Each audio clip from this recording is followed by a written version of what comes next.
ఆయుష్ Mhatre once again India under nineteen world cup క్యాప్టెనే కాదు, winning captain. తన ఐపీఎల్లో అయితే చెన్నై సూపర్ కింగ్స్కి కొన్ని నాక్స్ ఆడాడు. That was very impressive. తను చూడంగానే నాకు చాలా ఇంప్రెసివ్ ఏమనిపిస్తుంది అంటే తన బ్యాక్ ఫుట్ ప్లే. చాలామంది తక్కువ మంది ఉంటారు యంగ్స్టర్స్ బ్యాక్ ఫుట్లో పంచెస్, పుల్స్, కట్స్ ఆడేవాళ్ళు. ఆ టెక్నిక్ తన దగ్గర ఉంది and he's got a very balanced head. అంటే ఎప్పుడు అటాక్ చేయాలి, ఎప్పుడు అటాక్ చేయకూడదు. He's a very smart player. ఐపీఎల్లో చాలా మంచి స్టార్ట్ లభించింది సిఎస్కేగా. యాజ్ అ రిప్లేస్మెంట్ ప్లేయర్గా వచ్చాక గ్లిమ్సెస్ చూపించాడు ఏం చేయగలుగుతాడని. అండర్-19 వరల్డ్ కప్ కూడా వెళ్ళి అక్కడ గెలవడం. So definitely he's got a calm head on his shoulders. Ayush Mhatre ఈ జనరేషన్ క్రికెటర్స్లో సంథింగ్ స్పెషల్. పవర్ ప్లేలో ప్యూర్ డామినేషన్.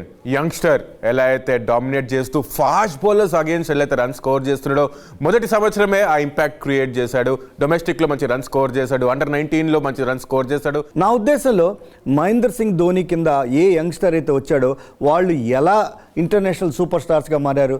రవీంద్ర జడేజా అవ్వచ్చు, రవిచంద్రన్ అశ్విన్ అవ్వచ్చు, శివం దూబే అవ్వచ్చు, ఎలాంటి స్టార్స్గా మారారు.